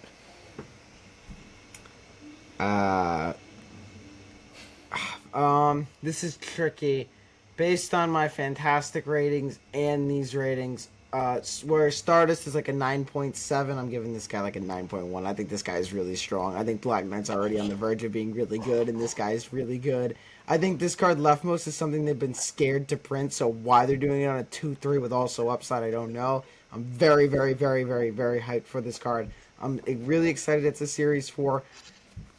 I know they say the same number, but Stardust is still better. But if Stardust becomes like overbearing, I think Black Knight might be the deck that's gonna be the one to really get at it. That's crazy. That's high. I'm very high on this card. Yeah. So, so I don't play lame discard decks, but I do play cool discard decks, like Hella and Black Knight. And I think I like Redshift. I'll put him like at an 8. I think he will just make those decks better. Hella really cares about hand size.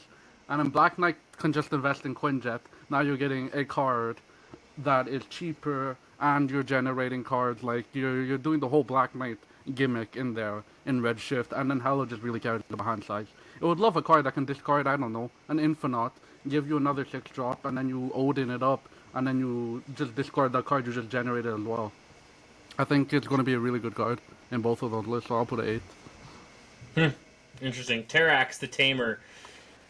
Dude, the Darkhawk lover in me says this needs to be a freaking 10 out of 10, but the realist in me says this card is most likely a 5. He's a 3/3. He's gonna be fun to play with, but at the end of the day, he's asking you to gain prio, and then you get the disruption. But he also has a downside of sometimes he causes you to disrupt yourself. So overall, I'm gonna rate this one a 6 because I'm an optimist with my Darkhawk. I'm gonna rate this guy a 5. I think he's on par with the Galactus first steps. I think that this guy has, if you can shuffle 3 rocks into the deck, this guy is really good. But if you shuffle 2, he's okay. 1, he's bad. 0, oh my god, why did you play him? So I think that Terrax he's fine. He won't make your deck unplayable. I think he's better than Mole Man, but I don't think he's better than the Fantastic Car, basically. Heart? I want Darkhawk, not Darkhawk. I want Dark Side to be so good. But this guy, I don't know. Like Dark his side. design is so cool, and yeah, he's dark side. He is. Like if we looked at him before, he's dark side. I want him to be good. Like his design is so cool. The concept of getting priority and then stopping your opponent from drawing well. So when you do have priority, it's harder for them to go from that ahead state and come back. I like that design, but I just think like, what happens when that doesn't happen? This card's just gonna be a dead card in hand. You'll be very sad. You'll be like, I don't want to shuffle 3 rocks into my own deck. So I'm like, it's like a 5. It's Yeah. cool in concept, but I think it's their land flat. Yeah, before we move forward, there's actually a few. I'm looking at my ratings, and honestly, I'm wrong on some of these. Now I'm looking at them. So if you guys don't mind, I'd love to adjust some of these. Terrax go up to a 6. Cosmic Ghost Rider down to a 7. Fallen One 6. Silver Surfer First Steps 6, and Galactus 5. I think I need to bring all these down. I'm way too high on all these. Surfer First Steps to a 6. Yeah. I'm too high on all of these, bro. I'm too high on all of these. If I'm high on one, it's probably Cosmic Ghost Rider, but the Ramp Enjoyer and me just can't say no to that card. I'm bringing Galactus down to a solid 15. I think this is a good palate cleanser to take a look at our ratings and actually think about how they look compared to the other cards. And honestly, Silver Surfer First Steps and Fallen One. Maybe I'm a little low on Silver Surfer First Steps. Maybe you can make her back up to a 7. Yeah, but I'm happy with that. I think it looks good. Okay, Airwalker. This guy just immediately dies to Stardust, and you can only reasonably play him in Morgan Le Fay decks. So how good are Morgan Le Fay decks right now? That's the real question. How good is Morgan Le Fay when you draw Morgan Le Fay and you play Morgan Le Fay? How much do you like Morgan Le Fay is our rating? How much do you love Morgan Le Fay? Put him as a 4. Ouch, For me. he does not like Morgan Le Fay. I love Morgan Le Fay. Just destroy. A 4 out of 10? It's not low. Yes. That's slight positivity. We'll Listen, say bro. slight positivity. You have a I slight can't positivity trust- towards Morgan Le Fay.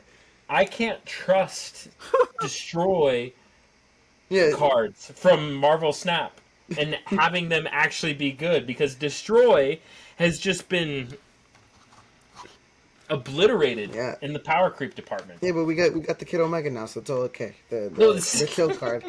There we go. I think Yeah. Airwalker's probably 6. I think it's better than Galactus and Terrax. I think that just Morgan Le Fay with this. Morgan Le Fay was already like an okay deck, even without like consistency. You're getting consistency to a deck that's biggest weakness was inconsistency. I think this makes Morgan Le Fay playable. And if it turns a deck from fringe playable to playable, I think I can't rate it lower than a 6. But I will rate it a 6. So Smiles really likes Morgan Le Fay. Rom kind of likes Morgan Le Fay. Me, I do not like Morgan Le Fay. So I'm like rating it like a 3. Like it can be a card in a deck. I'll give you that. It can be a card in a deck. But other than that, I'm not a fan of just cards that are cards in a deck. I'm like, yes, I'm doing the Morgan Le Fay thing. I don't think the Morgan Le Fay thing is that good. I can have like 5 V hands on the board and you're playing Morgan Le Fay. I'm not the one looking stupid there. That's all I'm saying. All right, Fire Lord. I think this guy's a 2 out of 10. I just think being 3-cost elixir. He's 4-cost elixir. Oh, sorry. No, well, 3-cost specific elixir. Like he's a 4-cost that summons a 3-cost. I just think that's just not that good. Like Phoenix Force is a 4/5. And you can get any card that you destroyed. And then you get to move it around and stuff like that. And I don't know if we have any PEEF enjoyers here or Jet enjoyers here. I don't think Phoenix Force is that good. I actually think it's pretty weak. And so I think Fire Lord is pretty weak. So I think it's worse Phoenix Force. I think this card is What are you rating my mad stinker of the bunch. I'm giving this guy a 1. I don't think it's good. Maybe Jet will cook up something crazy with this card, but a 4/6 that revives a 3, like, doesn't really make sense. You're not even like up trading here. Well, you kind of are, but you need to put in more investment. Whereas Airwalker's just you need to destroy this card. Firewalker's like, okay, you need to destroy a card and then play this. It's not destroy the card. It takes more investment than Airwalker. And I think it's for a worse payoff. Being able to tutor and possibly deck thin versus getting a card back you already invested in and then invested in to destroy. I'm not a huge fan. I mean, this is 1 point less than Phoenix. This is 1 point more than Phoenix Force, and the Phoenix Force card can move. This guy can't move. It's just there. You revived an 8-power Sage there. Wow. I can just, like, not commit that lane. Isn't that crazy? I think this card is really bad. Yeah. The more I'm looking at these numbers on my screen, the more I'm thinking Terrax is like a 3. But I think Phoenix Force would be better than what Terrax is right now. And I think second Phoenix Force is just to be slightly better than that. So it's to be like a 4, because I think like Phoenix Force is maybe like... No, it's to be a 3 as well. I think Phoenix Force is a 4. And this card's slightly worse than Phoenix Force. I'm confident that Phoenix Force is better than the other 2 3s on this list, so yeah. See, I think Phoenix Force is a 3. That's a 2. You see, our Fire Smile Lord's thinks a it's a 2. Smiles thinks Phoenix Force is a 2. And if Jet I was think here, Phoenix Force it would is be like a 9. Because Phoenix Force is a 10 to Jet, so this would be Yeah, a 9. Phoenix Force attempts that. Jet will prove us all wrong. No, I think Phoenix Force is significantly better than this card. Like, I think Phoenix Force is a good few degrees above this. So The reason why I like Fire Lord, the only way I like Fire Lord more than Phoenix Force is first, Fire Lord is good location scam. First off, Phoenix Force, you can't scam locations on turn 6 like you can with Fire Lord. And then secondly, I do like the targeted nature of Fire Lord, where you can misery a Hood and a Cass, and then you don't have to play the 50-50 game on which one your Phoenix Force brings back. So those are the upsides of Fire Lord. I just don't think it's a very strong thing to be doing, though. If it was, it would have taken over the meta because Jet has it perfect. But Jet's like one of the only people who can play it. I will say, when Misery is eventually buffed to 412 before this card comes out, it will be a pretty good card. Like, the Fire Lord, once Misery gets to the 412, it will be like a 7 out of 10 once Misery inevitably gets to that point. Bro, you're kidding yourself if you think people are going to be playing Fire Lord with Misery and not Wolfhawk. funny. Can we change one of my ratings actually? Which one? I changed my rating system a bit. I'm putting Stardust at a 10. That card is nuts. I'm done. I'm done. This card 9.7 rounds up to 10. 9.7 rounds up to 10. That card is ridiculous. It's Miles stupid. argued with me, and then he saw the light at the end. Well, of I the didn't. tunnel. I wasn't even arguing. It was more of like a That's ratings stupid. thing. And then I'm like, I still don't think it's the best card in the game, but I think it's close enough where I have to give this guy a 10. It's Doesn't have to be the best card. it in the game. shouldn't I'll just put exist. it with the best card in the It game. shouldn't exist. I'm not a fan of this card in any capacity. wild. Either make this card a 4/3. Make this card. I think this might be as powerful text as Shang. Make this card a 4. It's Shang is like an instant. It's not even an instant win in some matchups. This might be better text than Shang, and it's a 4/7. Yeah, it's pretty crazy. I'm going to keep it as an 8. Yeah, I do think my rating on Stardust is very skewed because it's a 4/7. If it was like a 3/3, I'd be like, oh, it's alright. Like Mobius, oh, it's alright. Mobius a 3/5, like now we're talking. Stardust is a 4/7, so like now we're That's the talking. thing. If Stardust was a 4/5, I'd probably rate it like An 8, like Aurora. I think it's good. It's just 4-7 is giga stupid. Is how I'd call it. Giga stupid. Alrighty then. Well, that is our ratings for next season. I can't wait for us to come back to this in a month and see how we compare and see how we did. Are you guys happy with your ratings? Yeah, I'm pretty I think happy my with my 15 ratings. to be spot on for Galactus. I love it. 15 Yeah. out of 10. Just Yeah, remove He's the gonna have just the remove biggest the one. 10. Yeah. I'm happy. I think there's two standout. I think there's two standouts, one good card this season, and the rest kind of fall into the middling area. I think Stardust and Redshift are the standouts. I think Silver Surfer First Steps is going to be good, and I think like Galactus, Frankie Ray, Fallen One, Terrax. I think those all kind of fall in sort of the middle area. I think Cosmic Ghost Rider is going to be the most underrated card this season, though. I think that card is going to be really, really good in ramp. It's going to be pretty bad if you're trying to play it as a dry 5. So, I'm a ramp enjoyer, so I will rate Cosmic Ghost Rider high, but I don't really expect it to be like Aurora 8 out of 10. Like Aurora 8 out of 10 is Stardust, and that's ridiculous. I think my 8 out of 10 is a little bit Yeah, it's only less 8 there. It's the best prestigious card. than Aurora 8 out of 10. But Hey, I definitely think Cosmic Ghost Rider is a little bit better than people are anticipating. I keep my ratings conservative, okay? A 10 out of 10. You got to be like absolutely just obliterating the meta to be a 10 out of 10 in my books. Yeah, that's what Stardust is gonna do. I don't All I'm think I gonna think say, Stardust it's just will gonna be be. Stardust's world, and we're just gonna Yeah. be living in And it. enjoy. You're gonna. It's like you were complaining about Shang all the time when Dormammu was released. You're gonna be complaining about Stardust all the time. Oh, I already have my complaints typed up and ready to go. I, but that's It's a for good channel. listen, bro. Copy pasta. I be complaining about Killmonger and no one even Oh, cares. Okay. every time I see Killmonger, I just post my split with the text "No." That's it. I'm over No here hate will be saying tolerated. No, Spent like I'm. I spent a few months Roran's fixing gonna play that. any deck with a token card, and then instantly realize Stardust does not allow you to play tokens at all. Yeah, that's gonna Even pseudo suck. tokens like Ghost Rider. Yo, it's gonna suck. It's gonna You can't suck a even play lot. Black Knight Ghost Rider. No, I know it's gonna Even Yeah, suck. his white knight. you still have a 414, and also a 5, and you also have other stuff with Redshift, and you have Merlin, you have Red Guardian in the deck too. That's what Tommy ran.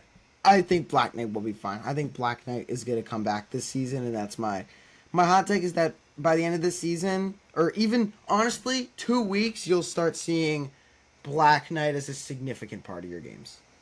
I hope so, dude. I'm It's still good. playing It's gonna Black be Knight good. right Black now. Knight I'm happy I Stardust. got. I think sadly though, I think you might have to cut Hulkling for Agatha.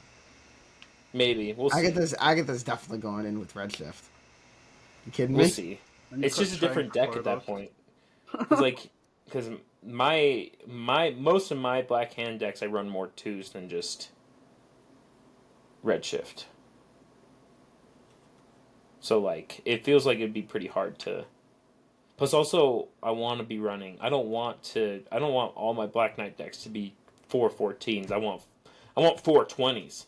I'm a greedy boy. I want 420s.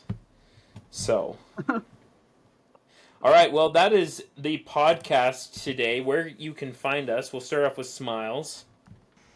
Hi, Smaz. You can find me at Snap Academy YT. I'm starting to do YouTube content, more so like educational stuff. I released a top 10 tips for Marvel Snap video, and another contributor to the channel. And Zen8 has also released a full Sauron guide on the channel. I think we're trying to build up more content more on that channel. I recently started, and I'm ready to keep going.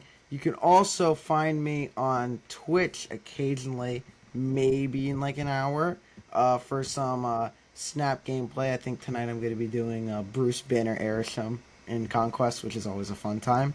And I sort of play the game. I play it at a high level, and I have fun doing it. You can also, a lot of the time, find me hanging out in this guy's Discord, the Pixel Discord. So it's very fun. Part. You can find me anywhere heart of the heart OTC keyword, and then whatever word comes after it. For YouTube, I have two channels. I have heart hard OTC Snap and hard OTC Anime, and then for Twitch it's just hard OTC. You can find me there. And you can I make find me. educational content for Snap, and I play Surfer for regular Twitch. Other decks sometimes, but like, yeah, mainly Surfer. Let's be honest. Heart of the Cards is no longer just a Surfer main. He's not a Surfer 1 trick anymore. He is a Surfer 2 trick with Silver Surfer First Steps and Silver Surfer. I am now a 2-trick. I beat the 1-trick allegations officially.